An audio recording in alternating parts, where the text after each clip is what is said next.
अगर तू ये डीवीडी देख रहा है तो ब्रेकिंग न्यूज ये है। Come on, not again.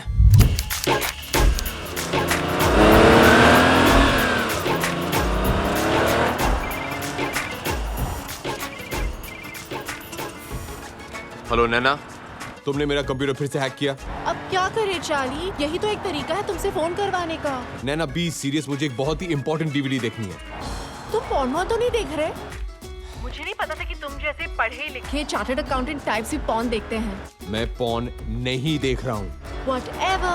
मैं तो सिर्फ ये कहना चाहती थी कि मेरा कोर्स खत्म हो गया है। For your information, now I'm a master's in computers with a gold medal. Well done.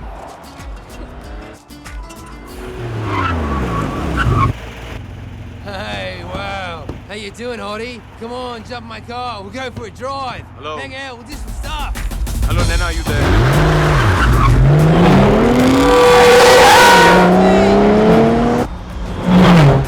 नैना, दूसरी गुड न्यूज ये है कि कल मैं वापस इंडिया आ रही हूँ। really? Fantastic. चलो, अब मेरा कंप्यूटर ठीक कर दो। अपने कंप्यूटर पे प्यार से मेरा नाम टाइप कर देना, अपने आप ठीक हो जाएगा, पर प्यार से, ओके? ठीक है, प्यार से।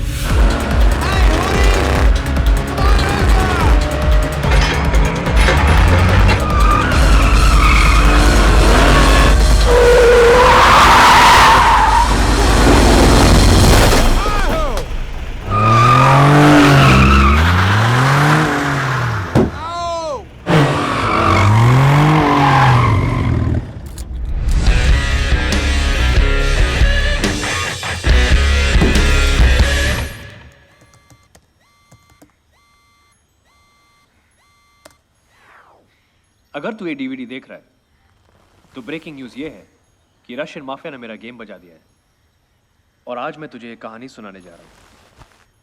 ये कहानी शुरू होती है 1915 में, वर्ल्ड वॉर 1 में। जब जर्मनी की आर्मी रोमानिया की राजधानी बुखारेस्ट तक पहुंची तो रोमानिया की सरकार ने वहां से भागने में ही अपनी भलाई समझी, अपने साथ जरूरी कागजात और खजाना लेकर।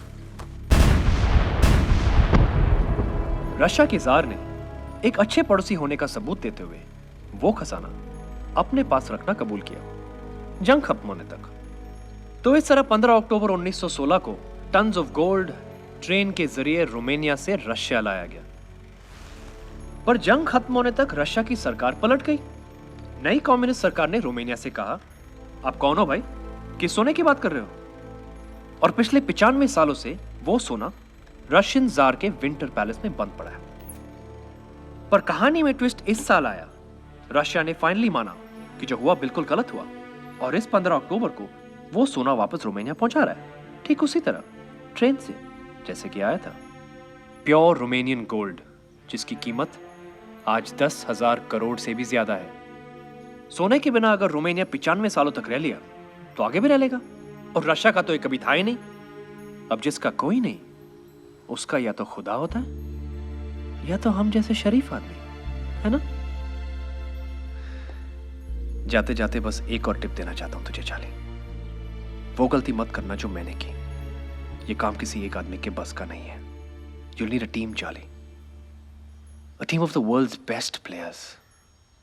और एक ही आदमी है जो तुझे वो टीम दिला सकता है, हम सब के गुरु विक्टर दादा।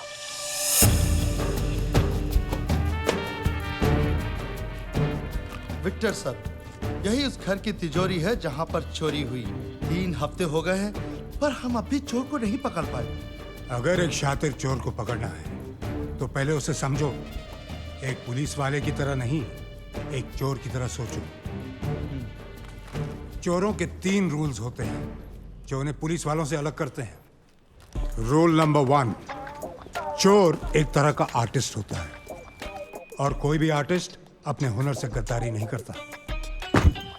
एक पुलिस वाला अपना काम भूल जाएगा पर एक चोर नहीं। रूल नंबर 2, रिटायर सिर्फ पुलिस वाले होते हैं, चोर नहीं।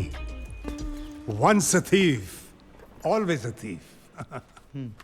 तीसरा और सबसे इंपॉर्टेंट रूल, एक पुलिस वाले का दिमाग भागते भागते थक कर जब बैठ जाता है, एक शातिर चोर का दिमाग वहां से दौड़ना शुरू करता है। ऐसा क्यों लग रहा है कि ये हमारी खा रहे हैं और हमारी बजा रहे हैं? विक्टर सर, आप कहना क्या चाहते हैं? मैं ये कहना चाहता हूं कि आपने एफआईआर गलत लिखा है। ये मामला 40 लाख के गहनों की चोरी का है ही नहीं। आइए सीए साहब, मेरी मदद कीजिए। तो चलिए वो 2 तस्वीरें गौर से देखते हैं। एक चोरी से पहले की और दूसरी चोरी के बाद की। कुछ फर्क नजर आया दोनों तस्वीरों में? कुछ समझ में नहीं आया। मतलब ये कि चोर को मलिक साहब की पेंटिंग चाहिए थी, जो वो ले गया और उसकी जगह नकली पेंटिंग लगा गया। नकली पेंटिंग? ये देखिए, ये असली पेंटिंग है। इसके सिग्नेचर का स्ट्रोक देखिए कैसा है, नीचे छोटा है ना। और ये देखिए, ये नकली पेंटिंग है। इसके नीचे के सिग्नेचर का स्ट्रोक देखिए, लंबा हो गया ना। ये काम किसी औरत का है। ये कैसे कह सकते हैं आप? ये हमारे सीए बताएंगे। चोरी के पहले ये वाज यहां था, लेकिन चोरी के बाद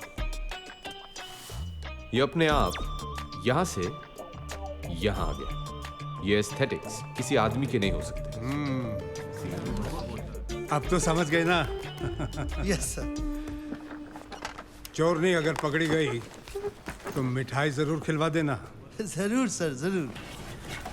कैसा है तू? ठीक हो? और मेरी बच्ची नैना? आपकी बच्ची अब बड़ी हो गई। अरे हाँ, 10 साल चले गए यार, 10 साल। वो आई क्यों नहीं? क्या वो मुझसे मिलना नहीं चाहती? कल ही वापस आई है तो थोड़ी बहुत जेट लैग थी। रहने दे यार, रहने दे। मैं उसे जानता हूँ, मेरे पे गई है। वो ऐसे नहीं मानेगी। दादा, एक और बात थी। हाँ? ये वो 80 एकड़ की जमीन है जो आपने शिमला में देखी। ये हमारी स्टूडेंट डॉर्मेट्री है, यहाँ हमारे स्टाफ क्वार्टर्स और वो इतने बढ़िया होंगे कि इंडिया के बेस्ट टीचर्स सब कुछ छोड़ के यहाँ पढ़ाना चाहेंगे। और यतीम बच्चों के लिए यहाँ सारी फैसिलिटीज होंगी दुनिया में compete करने के लिए। इन शॉर्ट, मेरा अधूरा सपना। आपका सपना पूरा हो सकता है। कैसे? आपका सीए हूं, कुछ तो सोच के आया होगा। तुमने कुछ सीधा तो नहीं सोचा होगा। 100 करोड़ की आबादी वाले देश में अगर सपने पूरे करने हो तो सीधा तो नहीं सोच सकते ना दादा। आपसे ही सीखा है। राज की मौत के बारे में सुना होगा आपने। वैसे उसे ये काम अकेले नहीं करना चाहिए था।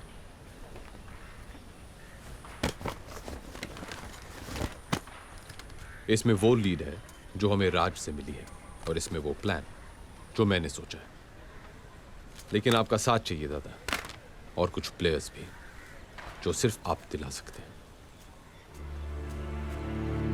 तुम जानते हो कि मैं रिटायर हो चुका हूं। रूल नंबर 2, रिटायर सिर्फ पुलिस वाले होते हैं। दादा, आपने मेरे, राज और हमारे जैसे कितनों के सपने पूरे किए हैं। मैं बस यही चाहता हूं कि आपका ये एक देखा हुआ सपना पूरा हो जाए। दादा, नैना कह रही थी कि आपको कोई प्रॉमिस के बारे में याद दिलाऊं।